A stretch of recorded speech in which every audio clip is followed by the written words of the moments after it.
Okay, it's going to be a review of the PWG, the Pro Wrestling Guerrilla Battle of Los Angeles for 2023. They ran these shows right after AEW ran Dynamite at the Los Angeles Forum. So it was the weekend of January 7th, 2023. We get a surprise from Chris Jericho. So definitely looking forward to that.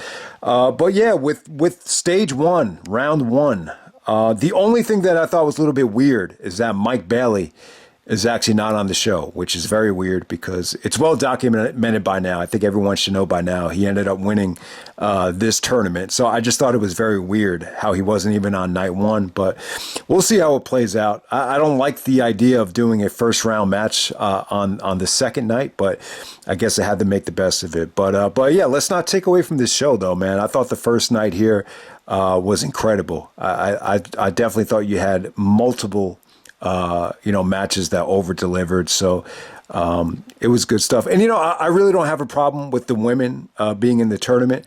If we're talking about letting, Diva Search girls or, even some of the girls from AEW, if you were going to let, some of those girls in, I wouldn't have been crazy about that. But when you're going to get girls like Masha, Slamovich, and Jordynne Grace that can deliver and go in the ring, I really don't have a problem with it. And,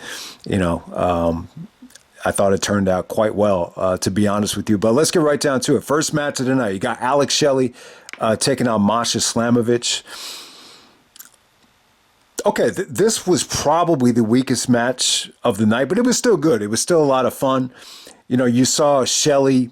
Shelley's just very multidimensional. So he was definitely going back to being more of an antagonist, being a prick, basically giving Masha the fingers, kind of just downplaying her, not taking her seriously, and it kind of bit Shelley in the ass. I mean, Masha actually kicked out of the shell shock, which shocked Shelley, and then he gets surprised by a crucifix roll-up. That's just a classic PWG finish right there. So, back in the day, a lot of people used to get pissed at that finish, but I think the Young Bucks kind of made that an acceptable finish. So Masha actually goes over. This should not hurt Shelley at all. This was kind of a throwback to when Shelley used to wrestle Jimmy Jacobs and used to mock Jimmy Jacobs for being too small and being the younger brother or whatever. So, Shelley is proven. He's an all-time great, in my opinion. And, he's so established. He didn't really need the victory here, but it just shows you how, confident Shelley is to be able to put over a woman and, really just be comfortable with it. So Masha Slamovich goes over, and we move on from there. Next up, we have Bryan Keith taking on SB KENTo. This surprised the shit out of me. I thought this was great. Now, Bryan Keith, this is the bounty hunter, the black dude with the cornrows. He was actually teaming up with KENTo on the Mark Hitchcock shows, and that match was kind of a comedy match. You really couldn't take that match seriously, but here he brought it, man. He really impressed me, not just from a wrestling standpoint, but from a character standpoint as well. I mean, his facial expressions, just his eyes on some of the kickouts and some of the moves were just very, very well animated. So I think he impressed everybody on a lot of levels. So SB KENTo really impressed me too. This guy is a breath of fresh air. I'm glad that they brought him in instead of just bringing in some of the same guys that they did from last year. So this dude is actually very young. He's only been in Dragon Gate for like 2 years, and he's already the Open the Brave Gate champion. He kind of reminds me of like a mix of BB Hulk and Naruki Doi. That might be... I don't know. I'm trying to put my finger on like who he reminds me of, but he's very talented, super talented. Really reminds me of Kota Ibushi on the way he could deliver a snap German suplex, just really well executed. His, his kicks, his rapid fire kicks and his rapid fire knee strikes were really impressive. Just how he hit him consecutively were just really, really sweet. His Fisherman's Buster was cool. Tons of knee strikes here from both guys. Both guys slapped the taste out of each other's mouths. It was just stiff. They wrestled like they were hungry. Both of them wrestled like they had something to prove. It was an awesome match. It really surprised me. I went into this match with zero expectations, but I'm really high on both guys. So Bryan Keith actually goes over with a very, very stiff-looking Tiger Driver. And we move on from there. Next up, you got Komander taking on Latigo. So Komander, had a lot of buzz over the last couple of months. But it's funny, when you watch this match, it kind of felt like the crowd did not know a lot about him. Latigo is a little bit overweight, carrying a lot of body fat, but what he did was he really communicated well with Komander, and Komander was able to really show off here just how good he was. I mean, he pulled off all of his must-see stuff, and I'll tell you, the one spot where Latigo's running away from him and Komander walks the side of the rope, the whole rope, and then he jumps onto the middle rope and does a tope, the crowd reacted like there was a gunshot in the arena, because at that point, I don't think they had ever seen it before. So this is earlier on in the year before he wrestled on Dynamite in that ladder match. So a lot of Komander's offense really just, shocked the crowd. The Dragon, I think he actually hits the Dragon Rana even better than Vikingo. I think the problem with Vikingo is he tries to do too much before he hits it. But yeah, I mean, the Dragon Rana was cool. Obviously, he busted out the springboard shooting star press here. There was some just really, really good, mat wrestling by Komander to put Latigo away. But yeah, not a spectacular performance from Latigo. There was one arm drag where he was supposed to get arm dragged into the front row, and, they just didn't execute it properly. But, Latigo still took the bump, but it was a pretty hard-hitting bump. But, good match between these guys. But, Komander really, it was more of a showcase for Komander than I think anything. Okay, next up we get Jonathan Gresham taking on Jordynne Grace. So, we got husband versus wife. Maybe one of the first times ever. The only other time I could think of this happening was Triple H and Stephanie wrestling in a triple threat with Jericho, but that might have been before they got married. So possibly one of the first times ever. I expected a lot here, because anytime you live with one of the best wrestlers in the world, especially coming off of the pandemic, which Jonathan Gresham was very open, that they did a lot of training together during the pandemic. And you could tell, I think that's really what turned the tide with Jordynne Grace. If you look at her body, it's very similar to Jonathan Gresham in terms of the stockiness and the just the definition of muscular volume. So yeah, I thought it was great, man. A little bit of friendly competition with Jordynne Grace actually blowing kisses. She's very. It's a unique situation because when I think back to some of the girls that I got involved with or were attracted to, I would say they're way too feminine to ever get into a ring, in this situation. And to be completely honest, I think you have to have a certain level of as a female, you have to have a certain level of toughness to be able to pull off a match this good.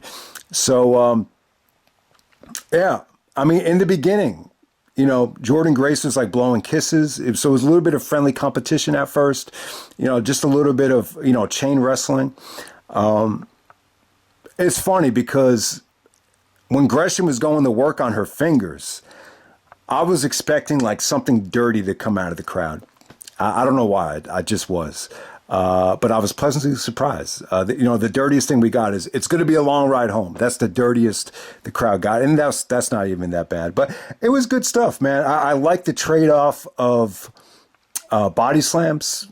It's pretty simplistic, pretty academic, but it actually came off pretty good. But as the match progressed, it got more intense. It got more heated. It got more stiff. Gresham gave her some really, really stiff forearms. And, he kind of went into his routine where he was just putting on a clinic towards the end of this thing. And he actually gave her a stiff forearm, and he gave her a rotating German suplex by the neck, which was pretty nasty. But yeah, obviously Jordynne Grace was able to get an amazing stiff clothesline on Jonathan Gresham. So, towards the end of this thing, the build to the finish with Jordynne actually making Jonathan tap out. I think she made him tap out with an armbar. Very well executed. Didn't really surprise me though. It kind of went the way I expected. I think Gresham's ego is already destroyed over what happened with the Terminus thing and the Ring of Honor Championship with Tony Khan and Claudio. Him losing to his wife. It's kind of what I expected. And I thought it was great, man. And you could definitely, like, when watching this thing, and even before they wrestled, like, you could definitely see Jordynne Grace's influence, or, you know, Jonathan Gresham's influence on Jordynne Grace. So yeah, it was an awesome match right here. It didn't blow away my expectations. I would just say it politely met them, no doubt about it. So we're going to move on to Aramis taking on Shun Skywalker. I thought it was actually probably, you know, possibly the weakest match of this whole first round. I thought it was still good, though. There's going to be some people that are going to crap on this match.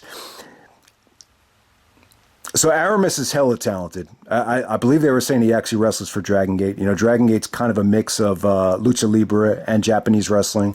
So you saw Aramis last year at BOLA. You even saw him at WrestleMania weekend. You know how talented he is. So with Shun Skywalker, he was kind of like the villain in black here. You know, both guys were wearing masks. But Shun Skywalker, you know, kind of took an approach of just being very methodical, just trying to be a little bit slick and kind of pick his spots in terms of when to be explosive. And he got a little bit of heat here. Like, you could tell the fans really weren't into him.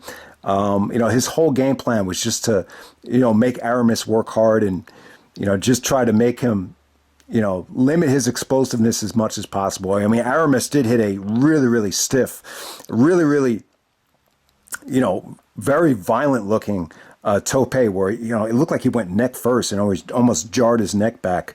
But other than that, it really kind of felt like Shun Skywalker really dictated the tempo. And it was just, you know, it just featured Aramis just kicking out of everything. But, you know, he just couldn't build any momentum to get the upper hand. So Shun Skywalker goes over to the dismay of the fans.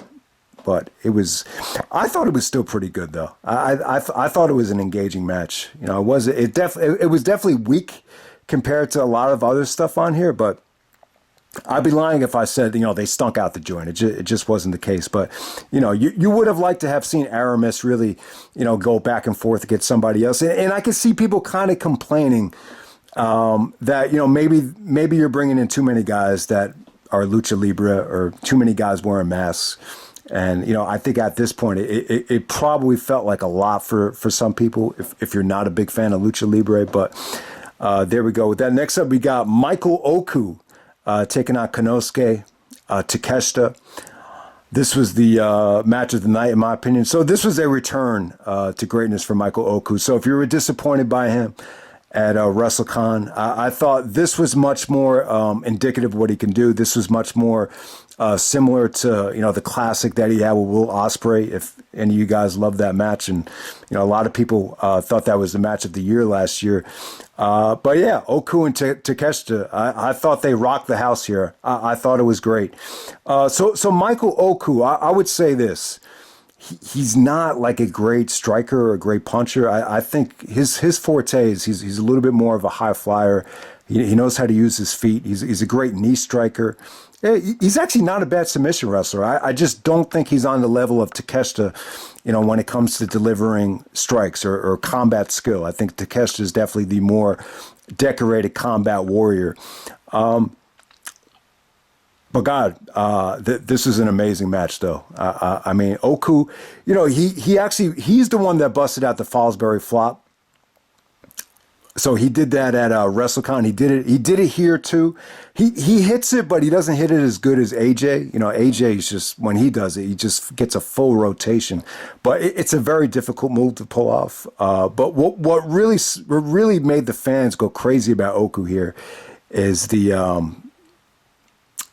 some of the reverse Ranas he pulled off. I guess they call it a poison Rana. He was able to counter Takeshita's Blue Thunder Bomb into the poison Rana. The crowd went apeshit when that happened. And yeah, I mean, he busted out some nice submissions too. He actually countered some of Takeshita's running knee strikes. He was able to counter that into a half crab.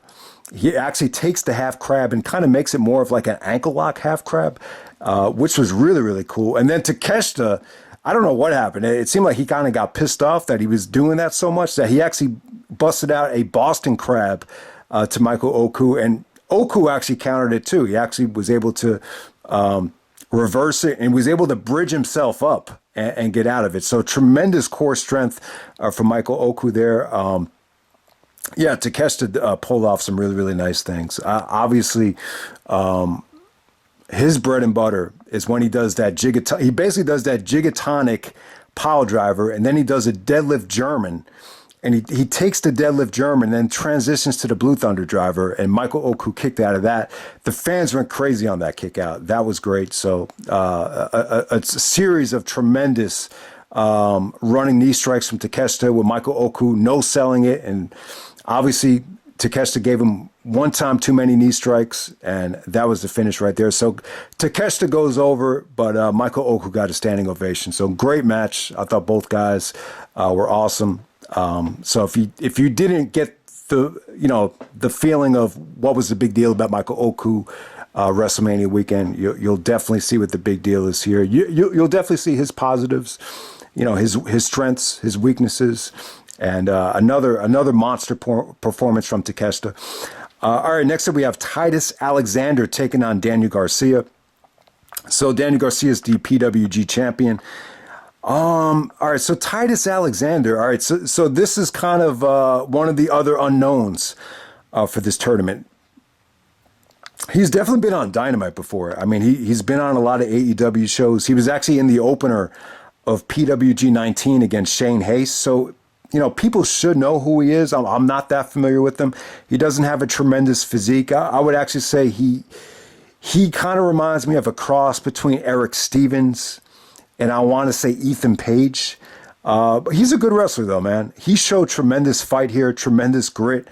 Busted out a lot of nice things. Garcia sold very well for him. Garcia kind of, in this match right here, he definitely tried to put Titus Alexander away. I thought Garcia was good here. I thought he definitely wrestled hard.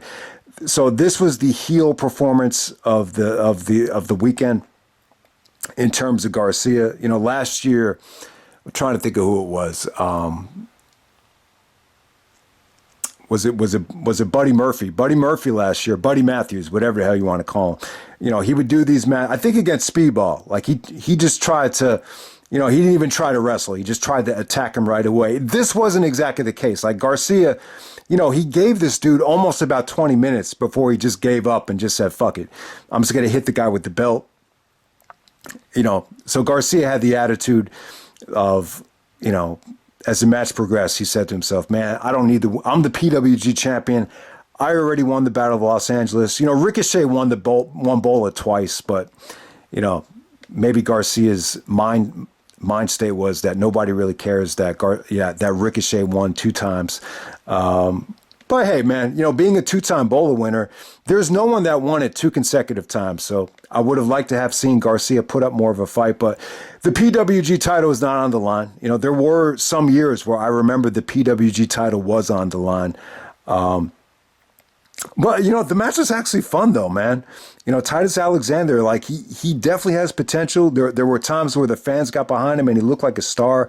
They did the Eddie Guerrero stuff with, Garcia actually, trying to, he actually brought all these chairs into the ring. And then when the referee was trying to get all the chairs out, Garcia does the Eddie thing where he just lies flat on his back, acting like he got knocked out. Then Titus Alexander did the same thing. And then he throws the belt onto Garcia. So the ref doesn't know what to do. So it was funny to me because, we had that whole thing with Jonathan Gresham, thinking about firing the referee. And, maybe the referee doesn't want to get fired and be put on a tough spot. So at first I thought it was silly. But when you really think about it, like, referees don't really make that much money. And, that whole Gresham thing with firing the ref. So the referee actually does the Eddie Guerrero thing as well. He just lies face down. And so it was pretty funny. The whole crowd was just cheering Eddie. But, once this thing got back going, Garcia just takes out the PWG title and just, clocks Titus Alexander with it. So Garcia gets disqualified. He gets on the mic and just says, I'm an AEW superstar. I'm on TV every week. I don't need to win BOLA. I don't need to, Titus Alexander is, still living in his dad's, he said living in his dad's dojo. So that sounds a little bit better than what, but it was pretty cool, man. I like the way this was booked. I think Garcia is a lot more comfortable on the mic in PWG. You know, maybe wrestling 20 minutes. You know, he had the blood flowing, he had the adrenaline going. So, you know, I think Garcia definitely has a way to go with his mic skills. I think some people might agree with that. Some people might even say Jungle Boy has eclipsed him in terms of mic skills. But yeah, I thought Garcia played a good heel there. So Garcia gets disqualified. So we'll get to see what Titus Alexander can do when this tournament gets going in the second round. All right, next up we have the main event. We got Bandido taking on Black Taurus, taking on El Hijo del Vikingo in a three-way match. So yeah, another three-way match, man. So at WrestleCon, when they did this, I didn't know they did this at BOLA. So by this point, it kind of feels like the same exact match, but it's cool, man. You know, I think Black Taurus in a triple threat, he was able to play a monster here once again. So you saw a lot of the same stuff. And I thought the other match at WrestleCon really kind of catered towards Vikingo's strength. And this one, I thought Bandido stole the show. He was the most over guy. He really, you know, he won the match. So he goes over, he advances. And I just thought it really kind of catered more towards Bandido's strengths. It seemed like at this time, Vikingo didn't have as much momentum. Maybe the Omega match really gave Vikingo that shot of momentum heading into WrestleMania weekend. So, but yeah, this was still good though. You know, I think there was a lot of similarities. Vikingo hit a lot of the same stuff. The problem is when Vikingo tries to do these moves, it's so difficult that the guys have to actually wait for him to get his balance. So you wait for him to get his balance on the top of the ring post. Then it's impressive though. He jumps onto the middle of the rope and then he gives Black Taurus a reverse arm drag. He actually hit it a lot better this time. There was one part when Vikingo actually jumps off of Bandido's shoulders, and as he flips down, Bandido just gave him a sick kick out of nowhere. So the thing that Vikingo did not hit well here, he actually went for the inverted. He goes for like an inverted shooting star press into a Dragon Rana, and it's just too difficult. He wasn't able to pull it off here. He hit the springboard 630 onto the outside. That came off great. I'm trying to think of something else here. There was one part where, man, I think it was Bandido. He elevated him over the ring post on the Black Taurus. That's another one that just came off pretty nasty as well. So Vikingo took a beating here. And I would say this, probably one of the biggest spots in the history of BOLA happened here. It was a must-see spot. I thought it came off great. So they set up like a stack of chairs on the outside. It's like a castle of chairs. And Vikingo tries to do a torpedo. Black Taurus actually catches him. Looks like he's about to go for a power bomb. And then Bandido basically does like a spear to Vikingo. Vikingo goes through through the whole tower of chairs. And then he throws up the X sign. So he might have gotten really hurt there. You know, that was pretty much it for him. And then Bandido and Black Taurus, they just go back and forth. Bandido hits the 21 plex, which is that flipping German suplex. Black Taurus kicks out of that. Bandido goes for it again, and he transitions the 21 plex into a pile driver to advance and get the victory. But it was good stuff, man. I thought Bandido probably stole the show here. The fans were really behind him. You almost got like shades of Paul London with the "Please Don't Die" stuff. It was another amazing bump from Vikingo when Bandido actually does a fall away slam to Vikingo off the top of the ring post. That was crazy. That was probably the second biggest bump of the match. Yeah, Bandido actually busted out a double surfboard here. You know, I don't think I've ever seen someone do a surfboard on two guys at the same time, but Bandido actually busted it out here. And plus, a lot of high flying from Bandido as well. So, and I don't know, sometimes Bandido's kind of, you know, hot and cold. To me, like he blew me away here. He definitely was the most over guy in the match. I thought Black Taurus, I think he's a good monster, man. It's kind of a good way to mix it up. You know, the match with Komander and Vikingo, it was a little bit more of a high flying affair. you know, it's almost like Komander and Vikingo were like competing against each other to take out Black Taurus. But yeah, once again, you saw Black Taurus just, you know, do everything here. You know, he did the gorilla press off the top rope to Vikingo. He did the double crucifix. So he's a hell of a talent. But ultimately, Bandido goes over. I thought this was a match of the, you know, probably the, you know what, probably, you know, it's a toss of what match of the night is going to be. You know, either this or the Michael Oku match. I think you could really go either way. It's that close. It really is that close.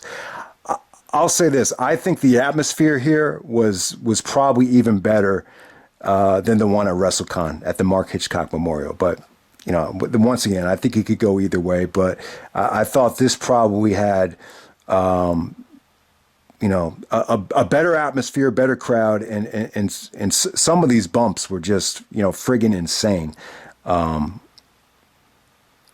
So yeah, man, I thought this was an incredible first night of BOLA. So if you haven't seen this show yet, I thought Bryan Keith and SB KENTo was great. You know, the husband versus wife match, it was pretty much as good as I thought it was going to be. It didn't blow me away, but it was pretty much what I thought. And the winner was pretty predictable too. I think everyone knew Jordynne Grace was going to go over her husband. You know, Michael Oku and Takeshita was awesome. That's definitely one of the best matches in the history of BOLA, especially for the first round. And the three-way was good. You know, three-way was good. You know, I would have preferred to see Vikingo and Bandido one-on-one because I just feel like it's a little bit too similar to what we saw at WrestleCon with Black Taurus being in there, but it was still pretty awesome, man. I mean, I tried to do this justice by, you know, maybe going too in depth with what went on here, but there was some incredible bumps here from everybody. And yeah, don't forget that Please Don't Die stuff with Bandido and doing that fall away slam to Vikingo. That was another crazy bump right there. So yeah, man. This is a great first round, and I'll be back with the final stage when we get through it. All right. Okay, and moving on to night 2, or the final stage, whatever you want to call it. The opening match is the final first round match in the tournament. So Mike Bailey wrestles 4 matches in one night. This was an incredible performance from Mike Bailey, and this is what I'm talking about. Like this is what a tournament is, and to me, like, it's not a real tournament unless you're wrestling or playing in multiple games or multiple matches in one day, because that's how you get tested. We'll talk more about that at the end of the video, but Jesus, this was an incredible performance from Mike Bailey. There's very few guys that, in my opinion, that could have pulled this off. He didn't phone in any of these matches. He could have easily thrown in the towel for at least one of them and said, you know, let's just not give max effort on this match and just move on. But he didn't do that. He gave you everything in each and every one of these matches. So first round match, you know, the Jordynne Grace match against Gresham, that was actually a qualifying match. So we get Mike Bailey taking on Jordynne Grace. This is good, man. Jordynne Grace was great here. You know, you could definitely even argue that she looked even better here against Mike Bailey. I mean, she dominated the match. She was going to work on his fingers. She was giving him some amazing power moves. She even busted out like a spinning gringo killer. Then she gave him a tiger driver suplex. You know, she was trying to put him away just like she did to her husband with the sleeper. But, you know, the problem with doing the sleeper against Mike Bailey is if he gets you by the top rope, he could just counter it into the flamingo driver, and that's what he did here. So really, really good match. I thought Jordynne Grace was exceptional here. You know, there's not a lot of females, in my opinion, that can, you know, go toe for toe with the guy, and it doesn't even feel like an intergender match. So good opener right there. Next up, we got Takeshita taking on Titus Alexander.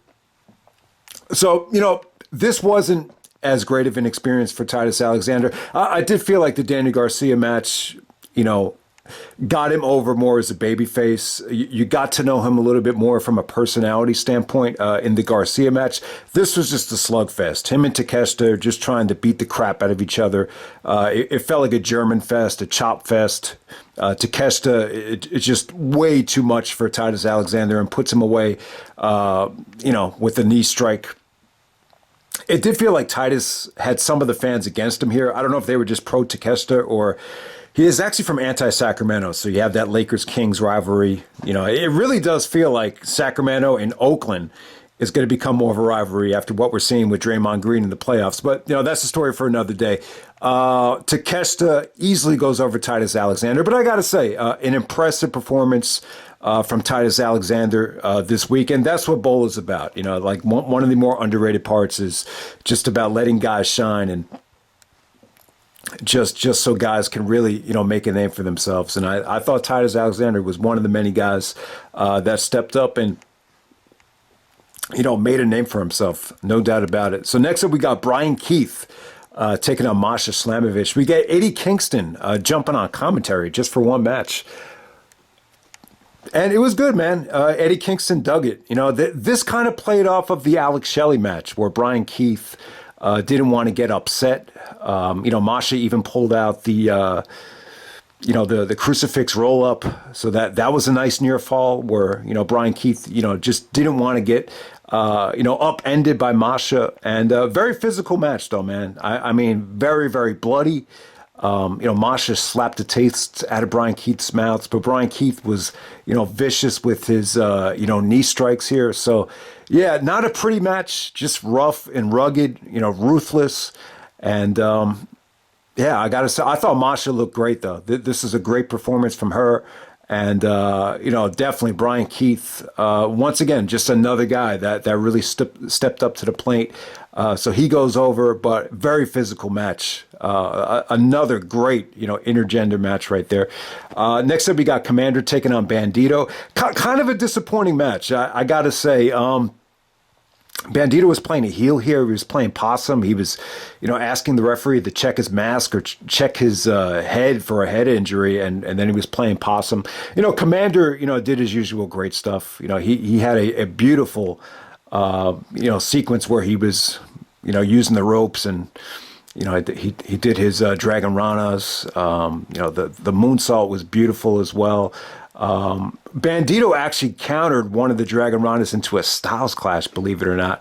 I don't know, but for whatever reason, this just never really got going for me. It just something was just lacking about it. I just thought Bandido, it was just a little bit.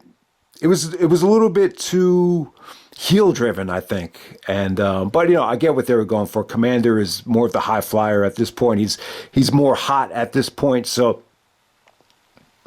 but Komander's able to fight off the Styles Clash, and he's able to hit a shooting star press off the middle of the top rope to put Bandido away. So yeah, kind of an unspectacular match, but still, you know, still solid stuff. And we move on from there. Next up, we got Mike Bailey taking on Shun Skywalker in the second round match, the final second round match of the weekend. I gotta say, this is really, really good stuff. I was impressed with Shun Skywalker here. You know, if you haven't seen this guy yet, he almost looks like a better version of Delirious. Like, I'm not a huge fan of Delirious as a booker or as a wrestler. I don't think he's bad, but I would never like make a mixtape of, you know, the best of Delirious matches or anything like that. But you know, there's a lot of similarities. You know, he's got the mask. It almost reminds you of the heel Delirious when he was in Red, you know, how he had the goatee. He's got the goatee coming out of the mask. So a lot of similarities there. But I think this guy's even better. He's a great high flyer, but at the same time, just a good character. He's a good heel, very methodical. You know, when Mike Bailey, it's funny, Mike Bailey tried to kick him in the crowd, and he actually missed and hit a chair, and the chair actually hit a fan. But you know, the fan didn't even react. But after that, you know, Skywalker kind of got the upper end and, you know, was really, you know, just dictating the tempo, kind of talking trash to him. He was out chopping him. So it really kind of felt like Mike Bailey was fighting from behind. And but I got to say, Shun Skywalker, man, the cross body into the crowd was great. You know, he busted out a beautiful moonsault. He's a good high flyer. And at the same time, you know, he's more than just a wrestler. So I could totally understand why they pushed him. You know, at first I was like, man, Aramis is probably the better choice to move on in this tournament. But, you know, I get what they were going for. They wanted Bailey to go up against a good heel. So ultimately, Bailey fights off Shun Skywalker, puts him away with the Ultimo weapon after some of, really, really impressive tornado kicks from Mike Bailey. So good stuff there. Okay, around intermission time, they give you a lucha, style tag team attraction. You got Black Taurus teaming up with Latigo to take on Aramis and Ray Horus. I thought this was good. It didn't get enough time to be considered great. I didn't think it reached, the next level. But, it was a good little attraction right here. Aramis and Ray Horus, they look like brothers. They were pretty much wearing the same attire. And it was really difficult to tell them apart from each other. But Excalibur did a good job of differentiating both guys. The highlight here was Aramis basically pulled off the Claudio Bryan Danielson-like airplane spin to Black Taurus, which is impressive because Black Taurus is a monster. So, towards the end of this thing, I thought Aramis and Ray Horus's offense in the beginning was breathtaking. But at the end, Black Taurus and Latigo pretty much dominated this. And Taurus looked like a monster. He looked impressive. He's a hell of a talent. It kind of felt to me like they wanted to give Black Taurus, a nice little victory here to, reward him for putting over Bandido in the main event of night one. Okay, moving on to the semifinals. So the final four, we got Takeshita, Komander, Mike Bailey, and Brian Keith. That's your final four. So first match, we got Takeshita taking on Komander. Very, very short. Somewhat disappointing because I thought this looked very sexy on paper. I will say this. I've never seen Komander, or I never seen anybody pull this off before. So Komander actually blocks. God, what is it? It's almost like he almost blocked the clothesline from Takeshita from the top rope.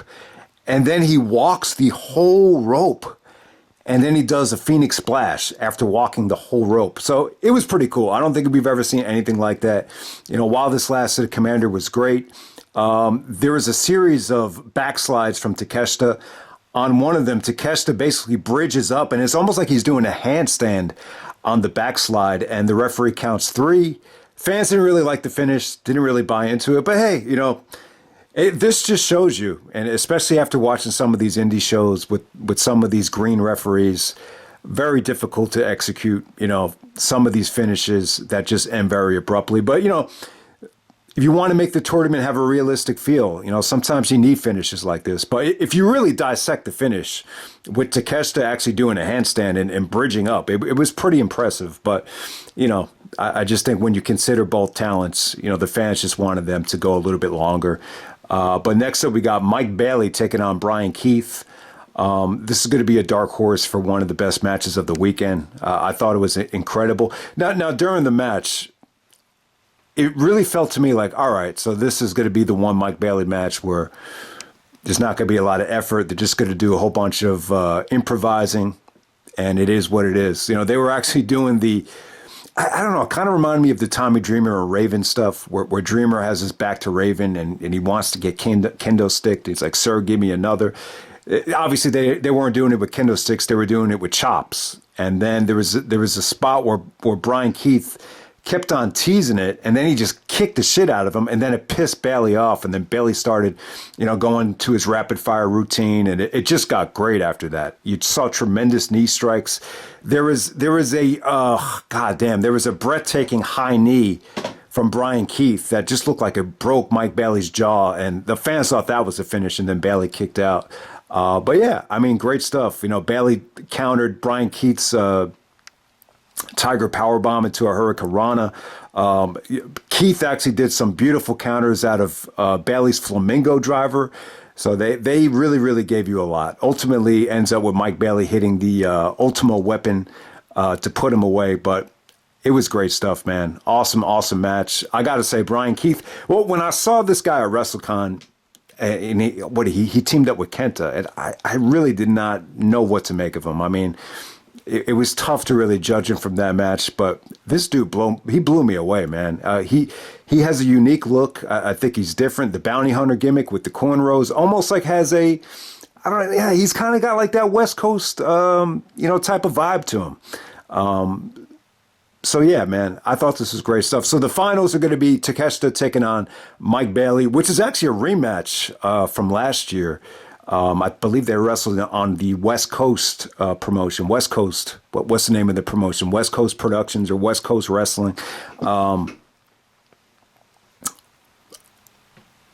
So that match was available for free on the YouTube channel from West Coast. So we'll get to see a rematch there from the finals. All right, but next up, we get the Jericho Appreciation Society match. Okay, so every year at BOLA, they do these 5-on-5 tag matches. In Chikara, they used to do them as well at King of Trios. It features a whole bunch of guys that got eliminated from the tournament. I think in 2008, that Kenny Omega match, holy shit, yeah, that was, it wasn't a great match, but it was just insane. When they were running all around the track on top of the arena. So they have the tendency to get very, very wacky. All right, so Garcia was out there with some of the indie guys, and he was just saying that he's not gonna tag up with anybody here because you guys are pro wrestlers. I only tag with sports entertainers. And what sucks about PWG is they don't use the music. So it would have been really cool to see Jericho come out with the Judas theme and just see the fans go crazy. So there's an edit, and then you see Jericho and Garcia. The whole Jericho Appreciation Society has, those silver dress shirts on, or silver jackets on, and the crowd is just chanting "Holy shit" at Jericho. And so yeah, let me just say this: I thought this was cool. I thought this was awesome that Jericho basically wrestles in Final Battle and makes an appearance at Battle of Los Angeles in the same month. It's just really, really cool. It's obviously without Tony Khan's money, it probably doesn't happen. But hey, I just think Jericho's a great person. Whether it is trying to reconcile, Chris Benoit's son and Nancy's sister, to going back to the Indies and just giving back. Putting over Claudio and just thanking the fans and just really going out of his way and working with some of these younger guys. It really kind of felt like LeBron just, playing with some of the young talent that you're seeing him go up against now in the playoffs. It kind of had that feeling to it. But yeah, man, let's get right down to it. You got Angelo Parker, Chris Jericho, Daniel Garcia, Matt Menard, and Sammy Guevara. And also you got Jake Hager. Jake Hager's actually out there. And you got Ty Mello. Really like Ty Mello. I mean, I don't know if she's a great wrestler. She's got her jiu-jitsu thing going on, but I give her a thumbs up in terms of looks. I think she's really, really cute. I don't know if her and Sammy are still together. I've heard that they split up or whatever, but that's a story for another day. And they're taking on Evil Uno, Jonathan. It's weird that Gresham is in this match. It really is, especially after the stuff that happened with Tony Khan and walking out, because this PWG, it's very AEW centric, especially with Jericho has a lot of power. Excalibur has a lot of power. So I just thought it was interesting that Gresham worked this show. Also, Kevin Blackwood, who we saw last year at BOLA, I believe he calls himself the Crippler. That's that dude with a lot of tattoos. So interesting to see that Kevin Blackwood and Christian Blake were not in the BOLA tournament this year. Also, you got Michael Oku and SB KENTo. SB KENTo had a tremendous match on the first night. So they go about 20 minutes. It was a mixed bag. Like I was saying, guys, I'm not crazy about these matches, especially when they start doing the slow motion shit. But the slow motion worked really, really well here. It was actually Jake Hager that actually told them it's time to start. I guess he was like the timekeeper here. So he actually told them to start doing the slow. It was time to start doing the slow motion. And it was cool, man, because everybody's got to be on point. Everybody's got to be cooperative. I thought Jericho's facial expressions there in the slow motion were hilarious. So, the highlight for me was Jericho working with Michael Oku. It's funny, man. I just talked about how Michael Oku does a, top rope lion salt, and Jericho does it from the second rope. So you actually saw Jericho actually miss a lion salt from the second rope, and then Michael Oku hit Jericho off the top rope with the lion salt, but he didn't get the pinfall there. So Jericho actually goes over, surprisingly. He actually pins Kevin Blackwood with the Judas effect. But hey, just these guys getting in the ring with Jericho should be good enough. I would say that Sammy got more heat than anybody here. Anytime Sammy got tagged in, you got Sammy sucks chance. Garcia pretty much picked his spots. He got a lot of heat whenever he delivered. he came in and delivered his pile driver out of nowhere at several occasions. To be honest with you, I don't really remember anything that the Parker and Menard really did here. But, the match is a lot of fun. I thought Gresham was great. SB KENTo was great while he was in there. But, these matches are just fun matches. At the same time, a lot of these guys are trying to prove themselves. So you almost get the feeling like a guy like SB KENTo and Michael Oku wanted to absolutely tear this friggin' house down, but at the same time, it's just about having fun. So, and they actually threw money into the ring, and Jericho said he hadn't experienced that since Mexico, and Jericho was really gracious. He said, this is where it all starts. He actually compared PWG to ECW. But I don't know, man. It feels like PWG is a lot of momentum right now. This feels like it's the most momentum they've had, at least until 2016. So I thought it was I thought it was great stuff, man, to have Jericho part of the tournament. I mean, I've been watching this tournament since 2008.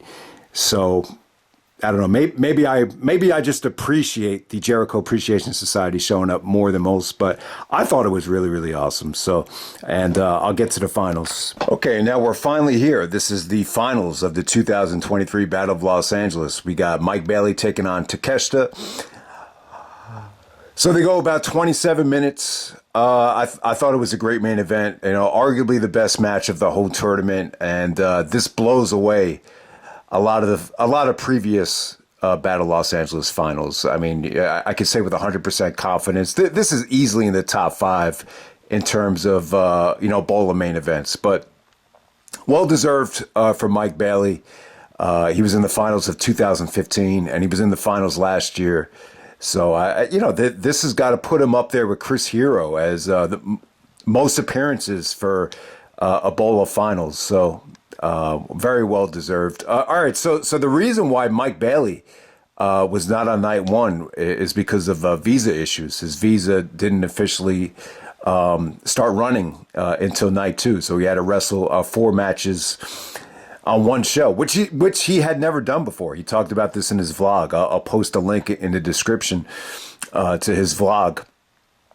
But he obviously, we've seen Mike Bailey wrestle WrestleMania weekend, 4 matches in one day, but never 4 matches in the span of one tournament or one show. So it was an incredible performance from him here. Yeah. So overall with this match with Mike Bailey and Takeshita, great stuff.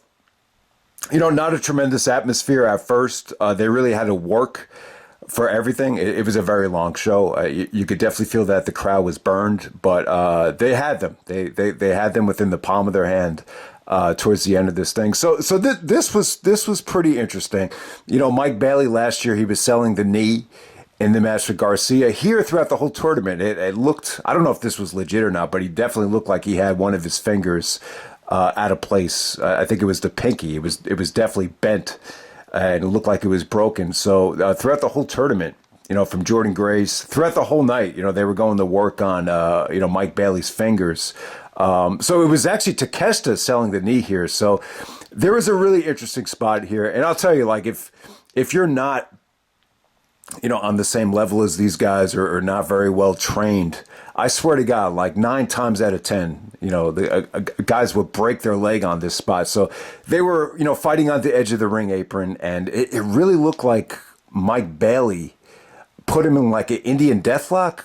Very, very, very similar to a figure 4. I think Excalibur called it the Navarro lock, and so basically Mike Bailey locks him up, and then he basically it's hard to explain it, but they basically just Bailey just kind of is able to flip it, and they fall onto a chair while he has him in the submission lock. So it looked nasty. It looked like someone could have easily broken their leg there, but I think everything was all right. But ultimately, that led to Takeshita just selling the knee throughout the rest of the match, and ultimately that's what bit him in the ass for the finish. But great stuff. This had mind-blowing spots.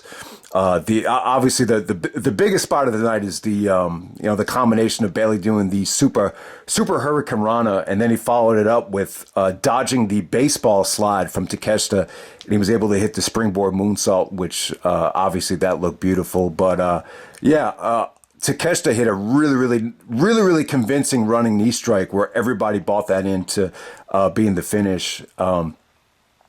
Trying to think of what happened here. Takeshita with the once again he went for the top rope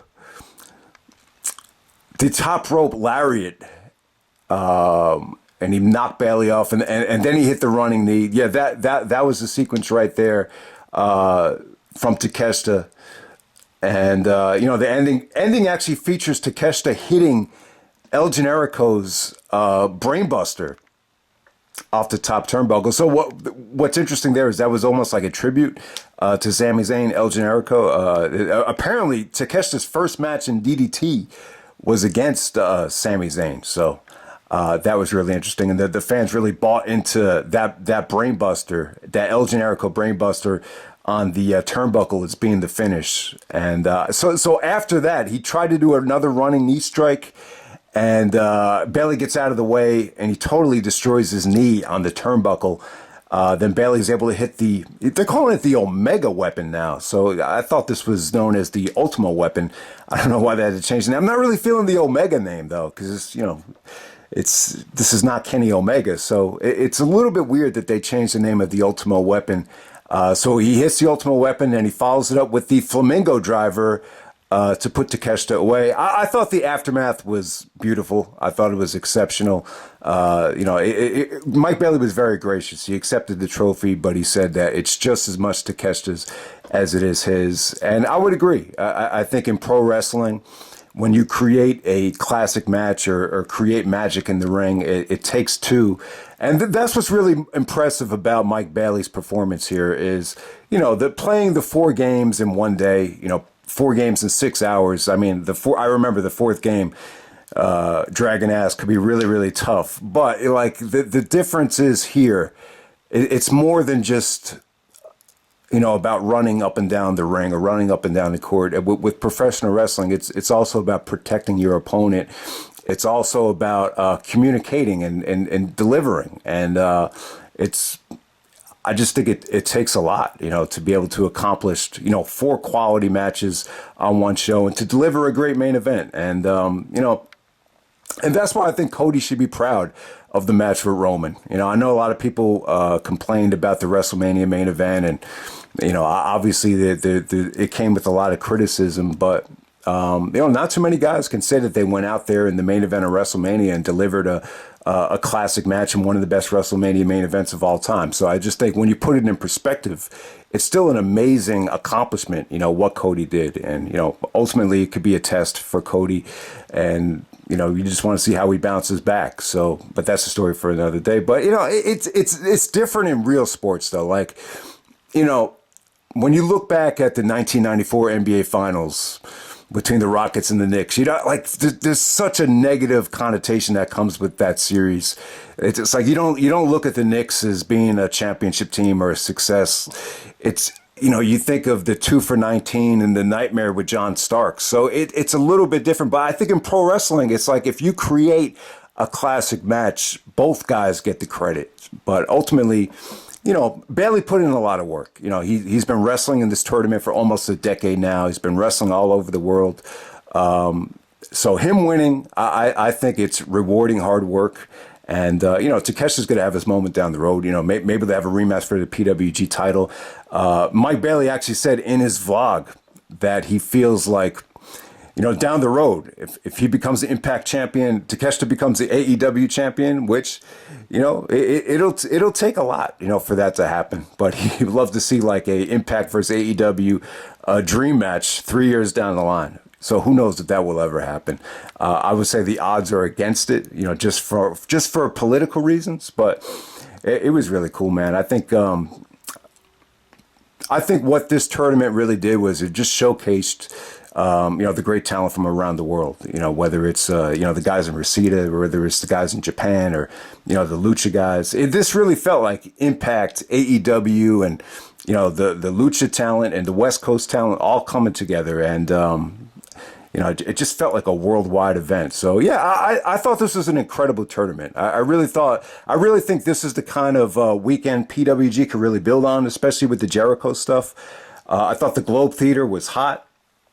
This was a much better experience for me than WrestleMania weekend at the Globe Theater. I just thought the Impact show and the WrestleCon show not necessarily as hot as this BOLA weekend from a crowd reaction standpoint, but yeah, hopefully PWG could build on this.